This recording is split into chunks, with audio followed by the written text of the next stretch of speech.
नमस्कार दोस्तों, आज मैं आपके सामने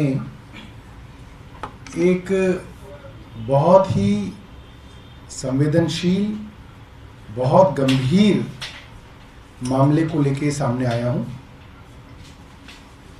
पिछले दिनों हमारे दो सांसदों ने केंद्र सरकार की दिल्ली पुलिस के आयुक्त को दो गंभीर मामले या दो गंभीर चिट्ठियां लिखी हैं। ये आदरणीय सांसद संजय सिंह जी का पत्र है और ये दूसरा पत्र हमारे आदरणीय सांसद राघव चड्ढा जी का है, जो कि पुलिस कमिश्नर साहब को लिखा गया। और ये पत्र ये कहता है, श्रीमान, इस पत्र के माध्यम से मैं आपका ध्यान एक बेहद गंभीर विषय की ओर आकर्षित करना चाहता हूं। दिल्ली की जनता ने बड़े विश्वास और प्रेम के साथ अपने बेटे अरविंद केजरीवाल जी को 3 बार दिल्ली का मुख्यमंत्री बनाया है। दुख की बात है कि एक लोकप्रिय जननेता की सुरक्षा के साथ समय समय पर चूक होती आई है और कई बार अरविंद केजरीवाल जी के ऊपर हमले हुए हैं। राज्य की पुलिस की जिम्मेदारी होती है कि अपनी जनता की सुरक्षा करे। दुख की बात यह है कि जनता तो छोड़िए, दिल्ली पुलिस मुख्यमंत्री को भी सुरक्षित नहीं रख पा रही है। पिछले दिनों मुख्यमंत्री जी के आवास के बाहर एक ड्रोन उड़ता हुआ दिखाई दिया। संदेह की बात है कि आज तक इस मामले में किसी की कोई गिरफ्तारी नहीं हुई है। पिछले 3-4 दिन से हम देख रहे हैं कि दिल्ली पुलिस की स्पेशल सेल के कुछ पुलिस अफसर सीएम आवास के बाहर 24 घंटे घूमते दिखते हैं। उनसे पूछा जाता है तो वो कहते हैं कि हम एक स्पेशल टास्क पर हैं। ऐसा कौन सा टास्क दिल्ली पुलिस ने इन्हें दिया है? क्या इन अफसरों के जरिए सीएम अरविंद केजरीवाल के ऊपर जासूसी कराई जा रही है? हर राज्य की पुलिस अपने मुख्यमंत्री की सुरक्षा सुनिश्चित करने के लिए काम करती है। दिल्ली पुलिस क्यों अपने मुख्यमंत्री की सुरक्षा ना करके जासूसी करा रही है? क्या ये पूरी तरह से गैरकानूनी नहीं है? किस मकसद से श्री अरविंद केजरीवाल जी की जासूसी कराई जा रही है? दिल्ली में लॉ ऑर्डर के हालात बहुत खराब हैं।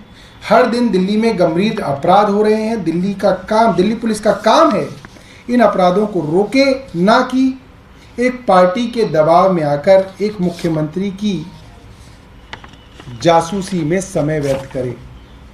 दिल्ली की जनता बड़ी उम्मीद से आपकी ओर देख रही है। हमें पूरी उम्मीद है कि आप खाकी वर्दी की और दिल्ली की जनता का सम्मान करेंगे।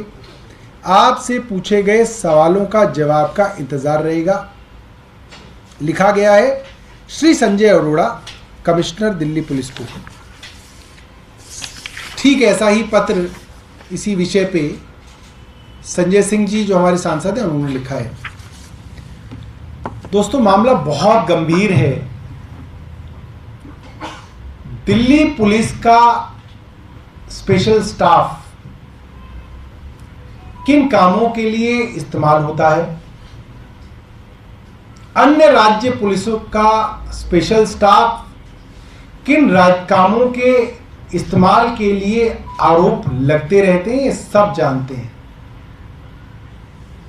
कई राज्यों के अंदर यह खबर भी आती है कि स्पेशल स्टाफ ऐसे कई अनधिकारिक या अनधिकृत काम करता है जो राजनीतिक आकाओं को जरूरत पड़ती है और वो बहुत दूर तक उन कामों को करने के लिए निकल जाते हैं। सादी वर्दी में होते हैं, कई सारे स्किल सेट लेके घूमते हैं, बड़े बड़े गैंग्स से अक्सर कांटेक्ट में रहते हैं क्योंकि उनका काम होता है उनसे इंटेलिजेंस लेना, उनको इंटेलिजेंस देना, ये सब काम होता है। कई राज्यों की स्पेशल स्टाफ के बारे में कहा जाता है। हमारा ऐतराज स्पेशल स्टाफ के अफसरों से नहीं है, वो अपना काम कर रहे हैं। हमारा ऐतराज केंद्र सरकार से है कि केंद्र सरकार उनसे क्या काम करा रही है। एक चुने हुए मुख्यमंत्री के घर के बाहर स्पेशल स्टाफ के जो अफसर हैं वो 24 घंटे सादी वर्दी में घूम रहे हैं। कौन आ रहा है कौन जा रहा है इस पर नज़र रख रहे हैं। लोगों का पीछा किया जा रहा है, उनसे पूछा जा रहा है आप कौन हैं, कहाँ आए हैं, किस काम से आए हैं इत्यादि। दिल्ली के मुख्यमंत्री के ऊपर जासूसी केंद्र सरकार क्यों करा रही है, ये सवाल उठता है। और ये गंभीर इसलिए हो जाता है कि हमारे केंद्र सरकार के साथ जो मतभेद हैं वो जग जाहिर हैं। प्रधानमंत्री मुख्यमंत्री अरविंद केजरीवाल को राजनीतिक तौर पे खत्म करना चाहते हैं। वे आम आदमी पार्टी को निपटाना चाहते हैं। ऐसे में स्पेशल स्टाफ के अफसरों का दिन रात जासूसी करना गंभीर सवाल पैदा कर रहा है। इन सवालों का जवाब हमारे 2 सांसदों ने पूछा। मैं एक प्रेस कॉन्फ्रेंस के माध्यम से ये सवाल पूछना चाहता हूं कि मुख्यमंत्री के ऊपर क्या स्पेशल टास्क है जो केंद्र सरकार ने इन सादी वर्दी वाले स्पेशल स्टाफ को दिया हुआ है। इस सवाल का जवाब अभी तक तो नहीं आया। मैं आशा करता हूं कि केंद्र सरकार और दिल्ली के पुलिस के कमिश्नर इसका जवाब देंगे। दो सवाल आपसे हैं, अगर आप एक सवाल ये, क्या ये जो पुलिसकर्मी आप बता रहे हैं ये जो ड्रोन वाली घटना हुई है उसके बाद से उनकी सरगर्मियां बढ़ी हैं, और दूसरा अगर ऐसा है तो हो सकता है कि सुरक्षा के लिहाज से इस तरीके से जो सुरक्षाकर्मी हैं वो तैनात किए गए हों, क्योंकि स्पेशल स्टाफ आप खुद ही कह रहे हैं, तो सुरक्षा के लिहाज से भी ये कदम उठाया गया हो सकता है। 2 जवाब हैं इसके। पहला, आप जिसकी सुरक्षा का इंतजाम कर रहे हैं उसे तो बताएंगे कि आपकी सुरक्षा के लिए हमने ये इंतजाम किए हैं, उससे तो नहीं छिपाएंगे, उसको आप बताएंगे। बाकायदा एक वरिष्ठ पुलिस अफसर की ड्यूटी है मुख्यमंत्री की रक्षा करना, उनकी सुरक्षा करना। वो अफसर मुख्यमंत्री जी को ब्रीफ करेगा, बताएगा कि आपकी सुरक्षा के लिए ये इंतजाम हम करना चाहते हैं, क्या आप चाहते हैं? नंबर 2, जितनी सुरक्षा मुख्यमंत्री को चाहिए उससे कई ज्यादा सुरक्षा प्रधानमंत्री जी को चाहिए। तो क्या प्रधानमंत्री निवास के बाहर भी स्पेशल स्टाफ के अफसर 24 घंटे निगरानी रख रहे हैं, जासूसी कर रहे हैं, आने जाने वालों का ब्यौरा रख रहे हैं, कौन क्यों आ रहा है, कहां जा रहा है, इसकी जो जासूसी की जा रही है, अगर की जा रही है तो मैं मान सकता हूं कि जो है इनकी भी सुरक्षा के लिए, मगर मैं ये समझता हूं किसी स्पेशल स्टाफ अधिकारी की इतनी हैसियत नहीं है कि प्रधानमंत्री आवास के अंदर घुसने वाले या निकलने वाले किसी आदमी से वो नजर भी मिला ले। वहां फटक नहीं सकता कोई स्पेशल स्टाफ का आदमी।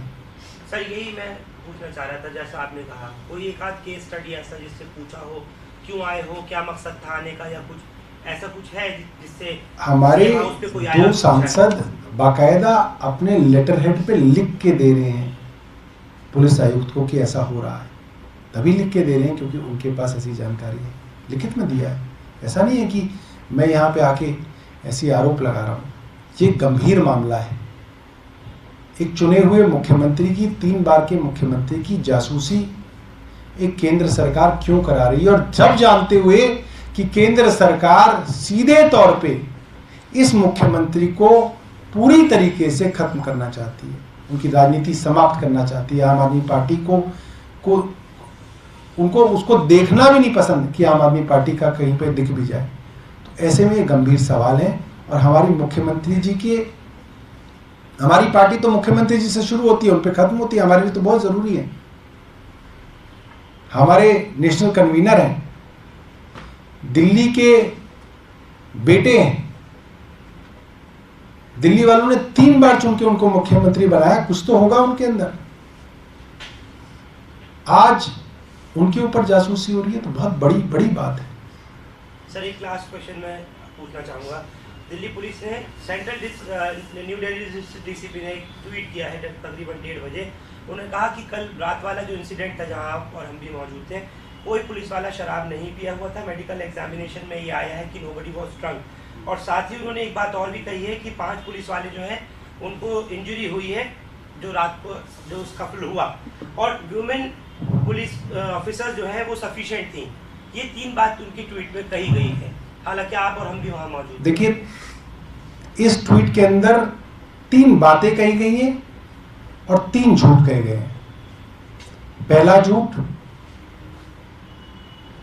पुलिस के ऊपर आरोप है कि उनके एक सिपाही ने हमारी महिला रेसलर्स के साथ बदतमीजी की, बदसलूकी की, जो कि वो नहीं कर सकता था। आरोप पुलिस पर है, जांच भी पुलिस ही करेगी। ये कौन सा कानून है? जांच कौन करेगा? महिला आयोग करेगा। जिनके पास कंप्लेंट पहुंची और महिला आयोग की अध्यक्षा वहां पे स्वाति मालीवाल पहुंची, वो एक वुमेन कमीशन के तौर पे काउंसलर लेके पहुंची कि मुझे ये कंप्लेंट मिली है, मैं यहां आई हूं। पुलिस ने क्या किया?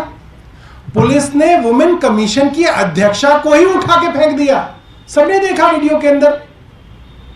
तो पुलिस ने तो जांच ही नहीं होने दी।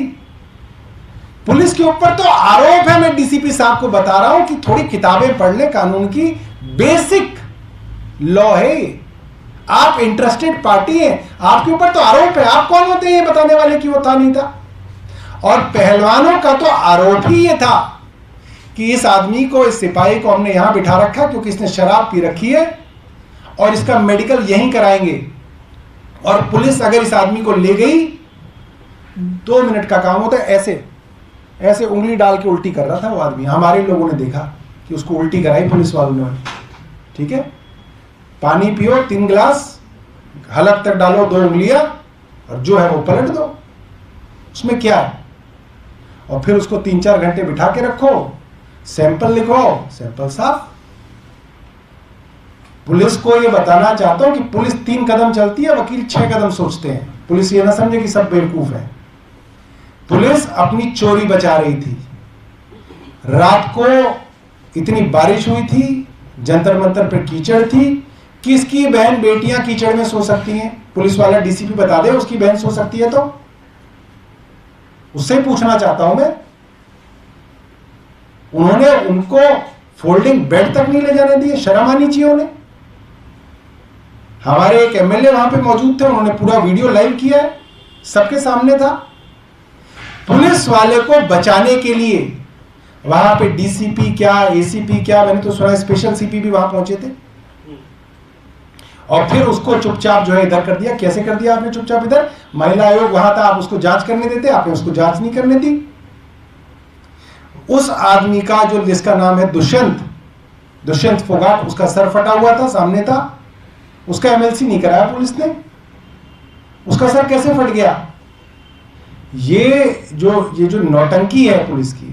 अगर पुलिस के ऊपर हमला हुआ, इतने सारे कैमरामैन थे वहां पे, इतने सारे लोग थे, किसी वीडियो में नहीं दिखा कि पुलिस के ऊपर हमला हुआ। अपने आप ही हो गया। वो तो बड़ा आसान है, कोने में जाओ, यहां खरोच मार लो। ये जो तिहाड़ के अंदर जो 2-2 कौड़ी के जो छुट भैये बदमाश होते हैं ना, वो भी ये बात जानते हैं कि यहाँ पे थोड़ा ब्लेड मार लो, यहाँ मार लो, यहाँ पे सर पे दीवार पे सर मार लो और कहो जी हमारे भी चोट मार दी। ये तो बहुत ही घटिया बात है कि दिल्ली पुलिस आज यहाँ तक गिर गई है कि उन्होंने अपने लोगों को चोट मार के कह दीजिए हमारे यहाँ भी। कहाँ लगी भाई चोट? कोई वीडियो में तो होगा, किसी को तो कहीं तो दिखेगा कि उनको चोट लग गई। सिर्फ और सिर्फ झूठ। और ये दिल्ली पुलिस का झूठ नहीं है, ये केंद्र सरकार का झूठ है। केंद्र सरकार एक्सपोज हो रही है। ये जो गंदगी जो केंद्र सरकार मचा रही है, एक्सपोज हो रही है। आपने उन पहलवानों को चारों तरफ से बैरिकेडिंग करके बंद कर दिया। मैं रात को वहां पे 1:30 बजे पहुंचा। आपके सभी चैनल्स के पत्रकार वहां पे मौजूद थे। उन्होंने उन बैरिकेड्स को हमें पार नहीं करने दिया, पहलवानों से मिलने नहीं दिया। उन्होंने जबरदस्ती हमको उठा के फेंका, हमारे लोगों के ऊपर लाठीचार्ज किया। सब कुछ तो है वीडियो के अंदर। किसने ऑर्डर दिया रात को लाठीचार्ज करने का? बताएंगे डीसीपी साहब? लाठीचार्ज, एक सिपाही की तो हिम्मत नहीं है कि वो लाठीचार्ज कर दे। रात को 1:30 बजे लाठीचार्ज किया गया। किसके ऑर्डर पे किया गया? क्यों किया गया?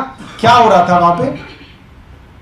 इन सवालों का जवाब तो पुलिस को देना पड़ेगा। अरे जो लड़कियां मेडल जीती हैं, वो आंसुओं से रो रही हैं। शर्म आनी चाहिए केंद्र सरकार को कि अब डीसीपी को आगे करके जो है झूठ बुलवा रहे हैं। सबके सामने है कल रात को क्या हुआ, सबने देखा है, और ये देश इस चीज को देख रहा है कि केंद्र सरकार का घमंड जो है उनके सर पे चढ़ गया है। ये घमंड टूटेगा।